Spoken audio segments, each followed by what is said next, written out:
आज मैं आपके लिए उत्तराखंड में होने वाली 25 अप्रैल को एलटी परीक्षा के प्रमुख प्रश्न लेके आया हूँ, जो इस प्रकार हैं। भारत में प्रमुख रूप से कौन सी भाषाएं बोली जाती हैं? आर्य परिवार एवं द्रविड़ परिवार की। द्रविड़ भारत की भाषाएं किस परिवार की हैं? द्रविड़ परिवार की। उत्तर भारत की भाषाएं किस परिवार की हैं? आर्य परिवार की। उत्तर भारत की आर्य परिवार की भाषाओं में सबसे प्राचीन भाषा कौन सी है? संस्कृत है। उत्तर भारत की प्राचीनतम भाषा का प्रमाण किस वेद में मिलता है? ऋग्वेद से। भारतीय भाषाओं को कितने भागों में बांटा गया है? 3 भागों में बांटा गया है। प्राचीन भारतीय आर्य भाषा, मध्य भारतीय आर्य भाषा, आधुनिक भारतीय आर्य भाषा। ये जो भारतीय भाषाएं हैं प्रारंभ में 3 भाषाओं में बटी हुई थी, प्राचीन, मध्य और आधुनिक। अब इनके जो काल हैं, प्राचीन भारतीय आर्य भाषा 1500 ईस्वी से 500 ईस्वी पूर्व तक।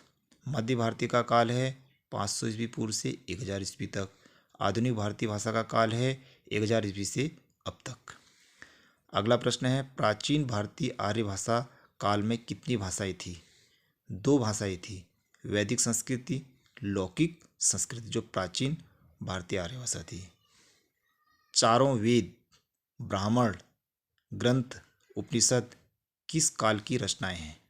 प्राचीन भारतीय आर्य भाषा काल की, जिसे हम वैदिक संस्कृति भी कहते हैं या वैदिक संस्कृति भी कहते हैं। अगला प्रश्न है, रामायण महाभारत किस प्राचीन भारतीय आर्य भाषा में लिखे गए? रामायण महाभारत ये लिखे गए हैं लौकिक संस्कृत में, लौकिक संस्कृति में। अगला प्रश्न है, मध्य भारतीय आर्य भाषा काल में कितनी भाषाएं विकसित हुई? मध्यकाल में। प्राचीन भारतीय आर्य भाषा हमने अभी पढ़ लिया है, उसके बाद आया मध्य भारतीय आर्य भाषा। इसमें है पाली भाषा 500 ईस्वी पूर्व से 1 ईस्वी तक, प्राकृत भाषा 1 ईस्वी से 500 ईस्वी तक, अपभ्रंश भाषा 500 ईस्वी से 1000 ईस्वी तक। ये 3 भाषाएं थी मध्य भारतीय की। अगला प्रश्न है, बौद्ध धर्म किस भाषा में लिखा गया? पाली भाषा में। पाली को किस भाषा के नाम से जाना जाता है? मागधी भाषा। जो पाली है उसे मागधी भाषा के नाम से भी जाना जाता है। त्रिपिटक किस भाषा में लिखे गए? त्रिपिटक पाली भाषा में लिखे गए। कभी कभी आ जाता है त्रिपिटक किस भाषा में लिखे गए हैं? पाली भाषा में लिखे गए हैं। त्रिपिटकों के नाम 3 पिटक थे, सुत्त पिटक, विनय पिटक और अभिधम्म पिटक। ये 3 पिटक हैं। जैन साहित्य किस भाषा में लिखा गया? प्राकृत भाषा में जैन साहित्य लिखा गया है। प्राकृत भाषा को कितने भागों में बांटा गया है? 5 भागों में प्राकृत भाषा को बांटा गया है। नंबर 1, सौरसेनी प्राकृत, जो मथुरा जनपद में मध्य देश की बोली है, अर्थात उस क्षेत्र में यह भाषा बोली जाती है, प्राकृत। फिर अगला है पेचासी प्राकृत, उत्तर पश्चिम से कश्मीर के आसपास यह भाषा बोली जाती है। महाराष्ट्री प्राकृत, महाराष्ट्री भाषा है यह। अर्धमागधी प्राकृत, यह सौरसेनी और मागधी के बीच के क्षेत्र में यह भाषा बोली जाती है। मागधी प्राकृत, मगध के आसपास यह भाषा बोली जाती है। इस प्रकार प्राकृत भाषा को 5 भागों में बांटा गया है।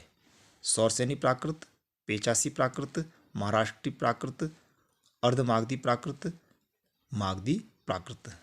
अगला प्रश्न है, अपभ्रंश भाषा का प्रयोग कब तक हुआ? 500 ईस्वी से 1000 ईस्वी तक। अपभ्रंश भाषा का शाब्दिक अर्थ क्या है? इसका जो शाब्दिक अर्थ है, अपभ्रंश माने बिगड़ा हुआ या गिरा हुआ। अपभ्रंश भाषा को अन्य नाम कि अपभ्रंश भाषा के अन्य नाम क्या क्या हैं?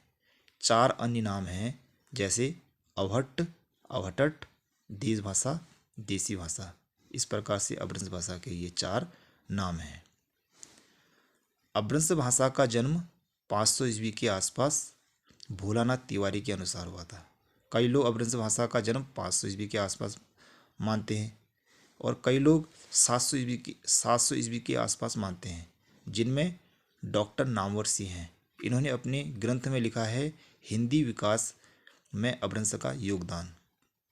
कब हुआ था? 700 ईस्वी के आसपास हुआ था। इसके अलावा डॉक्टर उदय नारायण तिवारी ने अपभ्रंश भाषा का जन्म अपनी पुस्तक में हिंदी भाषा का उद्गम और विकास में 700 ईस्वी के आसपास माना है। 700 ईस्वी के आसपास इन्होंने माना है। अर्थात कहने का मतलब है कि अलग अलग कवियों ने अपने अपने विचार दिए हैं। अगला प्रश्न है, अपभ्रंश भाषा का साहित्य में प्रयोग 1200 ईस्वी में हुआ था। आधुनिक आर्य भाषा का विकास किस भाषा से हुआ? अपभ्रंश भाषा से हुआ। अगला प्रश्न है, हिंदी भाषा की जननी भाषा अर्थात हिंदी भाषा का जन्म अपभ्रंश भाषा से ही हुआ था। 6ठी शताब्दी के अलंकारवादी आचार्य कौन थे? भामह थे। उत्तर भारत में अपभ्रंश के कितने क्षेत्रीय रूप हैं? उत्तर भारत में अपभ्रंश के 7 क्षेत्रीय रूप हैं। पहला है सौरसेनी अपभ्रंश, जिसकी भाषाएं हैं पश्चिमी हिंदी, राजस्थानी, गुजराती। दूसरा है पेचासी अपभ्रंश, जिसकी भाषा है पंजाबी, लहंगदा। अगला है बाचड़ अपभ्रंश, जिसकी भाषा है सिंधी। खच अपभ्रंश, जिसकी भाषा है पहाड़ी। उसके बाद है महाराष्ट्रीय अपभ्रंश, जिसकी भाषा है मराठी।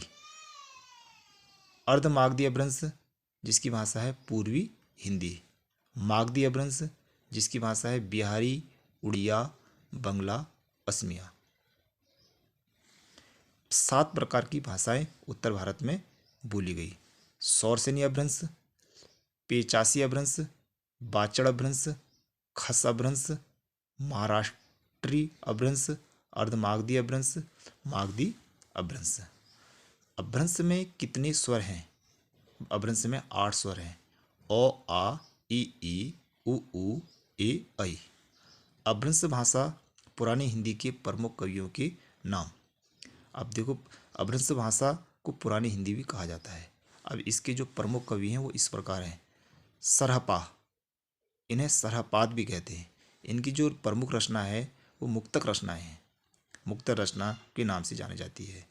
देवसेन श्रावकाचार के नाम से इनकी रचना है। स्वयंभू की 3 रचनाएं हैं। पौम, चरियु, स्वयंभू छंद, रिठेणिमी चरियु। इनकी 3 प्रकार की प्रमुख रचनाएं हैं। अगला है पुष्पदंत। पुष्पदंती की महापुराण, जसहर, चरियु। परीक्षाओं में आ जाता है। जसहर, चरियु किसकी रचना है? पुष्पदंती की। महापुराण किसकी रचना है? पुष्पदंती की। इस प्रकार से प्रश्न परीक्षाओं में आते हैं।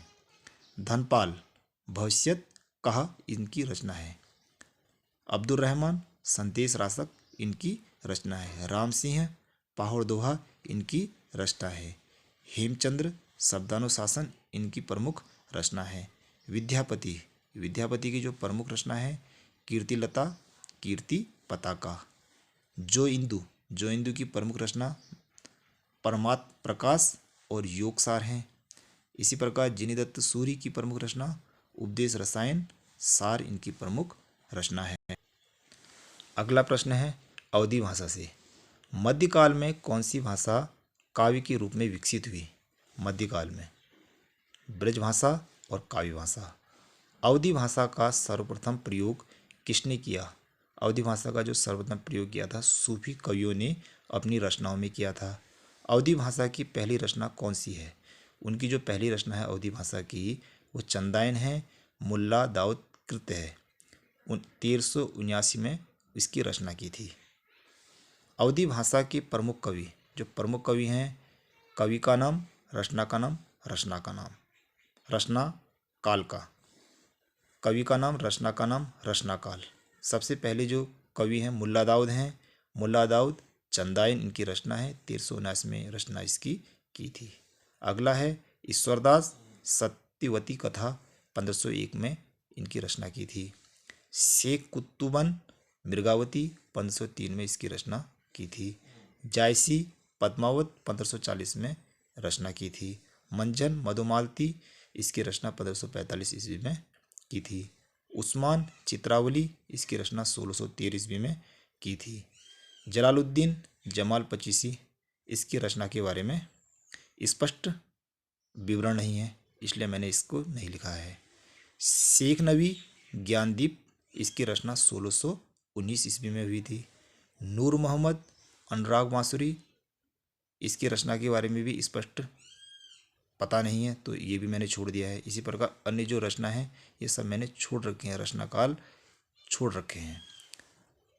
कासिम शाह हंस जवाहिर, ख्वाजा अहमद नूर जहां, कवि नसीर प्रेम दर्पण, इस प्रकार से जो प्रमुख अवधी भाषा की कवि हैं वो 12 हैं। इनकी 12 रचनाएं हैं।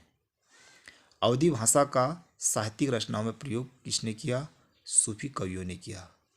सूफी कवियों के बाद अवधी भाषा का साहित्यिक रचनाओं में प्रयोग किस कवि ने किया? राम भक्त कवि तुलसी ने किया। राम भक्त शाखा के प्रमुख कवि तुलसीदास रामचरित मानस, माधवदास रामरासो, अग्रदास रामाष्टयाम राम ध्यान मंजरी, ईश्वरदास भरत मिलाप, हृदयराम हनु मन्नाटक, इनकी प्रमुख रचनाएं हैं। जायसी की अवधी भाषा किस प्रकार की है? ठेठ ग्रामीण अवधी है। तुलसी की अवधी भाषा किस प्रकार की है? शुद्ध साहित्यिक परिनिष्ठित अवधी है। तुलसी ने अपनी अभिव्यक्ति किस भाषा में की? तुलसी ने अपनी अभिव्यक्ति किस भाषा में की? लोक भाषा में। अवध विलास की रचना किसने की? कभी कभी आ जाता है अवध विलास की रचना किसने की, तो इसका उत्तर है लाल दास ने। और वो कब की? 1643 ईस्वी में। इसमें राम के वनगमन की कथा है तथा इसकी रचना अवधी भाषा में दोहा चौपाई शैली में की है। अब है अगला, काव्य भाषा के रूप में ब्रज भाषा का विकास। अब इसमें जो मुख्य जो प्रश्न है वो मैंने यहाँ लिखे हुए हैं। मध्यकाल में कृष्ण भक्त कवियों ने सर्वप्रथम किस भाषा का प्रयोग किया? ब्रज भाषा का। अष्टछाप के प्रमुख कवि, अष्टछाप में 8 कवि हैं, जिसमें 4 विट्ठलनाथ के कवि हैं और 4 वल्लभाचार्य के कवि हैं। अब हम 8 कवियों के नाम पढ़ेंगे। सूरदास, नंददास, कुंभनदास, कृष्णदास, चतुर्भुजदास, छीत स्वामी, गोविंद स्वामी, परमानंद दास, इन्होंने अपनी रचनाएं ब्रज भाषा में की है। कभी कभी आ जाता है अष्टछाप के जो प्रमुख कवि हैं इन्होंने रचना किस भाषा में की अपनी? तो ब्रज भाषा में की। सूरदास की लिखी प्रमुख रचनाएं सूर सागर, सूर सरावली, साहित्य लहरी। सूर सागर का महत्वपूर्ण अंश क्या है? भ्रमर गीत है। जो उनका महत्वपूर्ण रचना कहें या अंश कहें वह भ्रमर गीत हैं। भंवर गीत की रचना काव्य ग्रंथ के ब्रज भाषा में किसने की? नंददास ने की। गागर में सागर भरने की कला किस कवि में है? बिहारी में है। कभी कभी आ जाता है गागर में सागर भरने की कला किस कवि में है? तो हमने लिखना है बिहारी। आधुनिक काल के प्रमुख ब्रज कवि, आधुनिक काल के प्रमुख ब्रज कवि भारतेंदु बाबू हरिश्चंद्र हैं। उद्धव शतक किस कवि की रचना है? जगन्नाथ दास रत्नाकर की है। उद्धव शतक किस भाषा में लिखा गया? ब्रज भाषा में लिखा गया। अगला प्रश्न है, दिल्ली और मेरठ के आसपास की बोली खड़ी बोली है। दिल्ली और मेरठ में खड़ी बोली बोली जाती है। खड़ी बोली की सर्वप्रथम रचना, उल्लेखनीय रचना क्या है? चंद छंद वर्णन की महिमा, जो अकबर के दरबार की कृति है। अर्थात अकबर के दरबार में इसकी रचना कवि गंग ने की थी।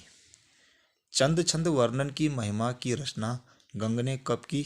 1570 ईस्वी के आसपास चंद छंद वर्णन की महिमा की। भाषा योग वासिष्ठ नामक रचना खड़ी बोली गद्य में किसने की? राम प्रसाद निरंजनी ने की। खड़ी बोली गद्य के प्रमुख लेखक एवं रचनाएं। लेखक और रचनाएं मुंशी सदाशिव सुखलाल सुखसागर, इंसा अल्लाह खां रानी केतकी की कहानी, लल्लूलाल प्रेम सागर, सदल मिश्र नासकेतु पाख्यान। हिंदी गद्य की पहली मौलिक रचना कौन सी है? रानी केतकी की कहानी। हिंदी गद्य के विकास में उल्लेखनीय योगदान देने वाले प्रमुख कवियों का नाम। जिन्होंने उल्लेखनीय योगदान दिया वह हैं राजा शिवप्रसाद सितारे हिंद और राजा लक्ष्मण सिंह। अब जो राजा शिवप्रसाद सितारे हिंद थे, इन्होंने उर्दू, इनकी भाषा उर्दू है, और जो राजा लक्ष्मण सिंह थे, इनकी भाषा संस्कृत है। अर्थात इन्होंने अपनी अपनी रचनाएं, शिवप्रसाद सितारे ने हिंद ने उर्दू में की थी, लक्ष्मण सिंह ने संस्कृत में की थी। भागीरथी नामक उपन्यास सरदाराम फुल्लुरी का है, और इसी प्रकार सत्यामृत प्रवाह धार्मिक पुस्तक सरदाराम फुल्लुरी ने लिखी। हिंदी गद्य के जनक कौन माने जाते हैं? अर्थात भारतेंदु हरिश्चंद्र हिंदी गद्य के जनक माने जाते हैं। खड़ी बोली हिंदी में पद्य रचना को प्रोत्साहित करने का श्रेय किस कवि का है? खड़ी बोली हिंदी में पद्य रचना को अर्थात कविता को प्रोत्साहित करने का श्रेय किसका है? आचार्य महावीर प्रसाद द्विवेदी का है। इसी प्रकार मैं कुछ प्रश्न लेके आपके पास आया था। यदि आपको यह प्रश्न सही लगे तो प्लीज़ एक लाइक अवश्य कीजिए।